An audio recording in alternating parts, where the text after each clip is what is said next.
Hello everyone, this is Vasant, a ninepointer at IIT Bombay from the Department of Civil Engineering. In this video, we are going to solve a problem on torsional loading. So this is the problem over here. You can read it. While removing a wheel to change a tire, a driver applies force P is equals to 100 newtons at the ends of the two of the arms of a lug wrench. See the figure. This is the lug wrench. इसकी ends में two equal and opposite forces are applied by the man. So the wrench is made of steel with shear modulus of G is equals to 78 gigapascals. Each arm of the wrench is 255 long. So this is okay. This is 255 mm and this is 255 Okay, and has a solid circular cross section of diameter D is equals to 12 Determine the maximum shear stress in the arm that is turning the lug nut on A. So C over here.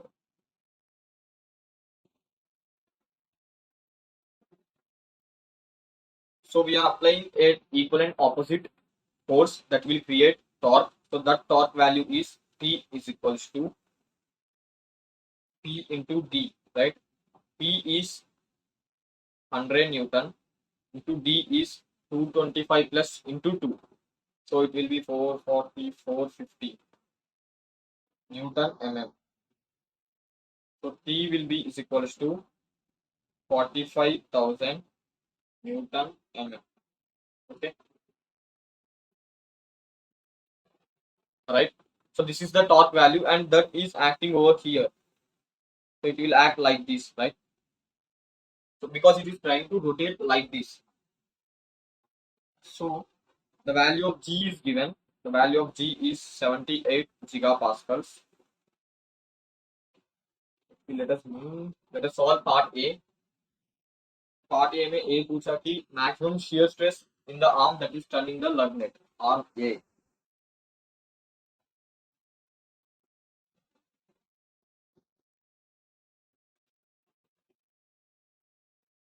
If you see, it is like this, and here it is fixed to the tire, right? So it is fixed connection, right? So here you are applying torque P that is equals to 45,000 Newton and M, right? So this length is given by how much? 255 mm. So this length is given by 255 mm. So see, this will develop reactive torque in this direction. That T will also is equals to 45,000 Newton M, right? So in this portion, no torque, no internal, and because if you cut from here, at every cross section there is no load on that small part. So by equilibrium, we will get the internal force as 0. So only in this portion there is internal torque.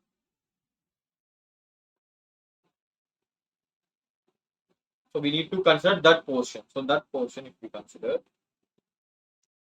so please apply like this. Tau is equals to 45,000 Newton mm. So it is direction will be like this. This will be direction will be like this. That is like this, right? So P will be equals to 45,000 Newton mm. The value here will be 255 mm. So they ask you tau max. So tau max on this, we will get G into gamma max, right? So what is gamma max? Gamma max is equals to R phi divided by L, right? So what is phi? Phi is given by TL divided by GJ, right? So we can write gamma max is equals to R into TL divided by GJ. This is divided by L. L gets cancelled.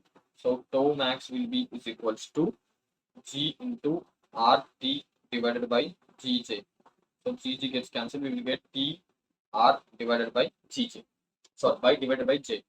So we know the value of T. We know the value of R. R value is given as diameter is given. I think diameter is 12 mm. So R is 6 mm. Right. Now we need to find out value of J. Value of J will be is equals to 5 by 32 t power 4. So tau max will be is equals to 45,000 Newton mm into 6 mm divided by 5 by 32 into D. D is of 12 mm. So 12 power 4 mm power 4. So this will give us tau max will be is equals to 45,000 into 6 into 32 divided by 5 into 12 to power 4 into Newton per mm square. Let us put this value in calculator. That will give us 45,000 into 6 into 32 divided by 144 divided by 144. So that is the value will be equals to 132.62 Newton per mm square means mega pascal. That is tau max in the branch. Okay. So now let us go to the next question. We solved first part. Second part is determine the angle of twist of the same arm. So we need to determine the angle of twist. So angle of twist phi will be given by TL divided by GJ, right? We know the value of T, that is 45,000 Newton mm. We know the value of L, that is 255 mm. We know the value of G, that is how much? 78 gigapascals. 78,000 megapascals. We know the value of J, that is pi by 32 into 12 whole power 4 mm power 4. So let us put in the formula. So we get 45,000 into length will be 255 divided by 78,000 into 5 by 32 into 12 power 4. So here we get Newton mm into mm divided by megapascals into mm power 4. Right? So mm square. So megapascals means Newton per mm square. Here it is getting cancelled units also, right? So this is unitless.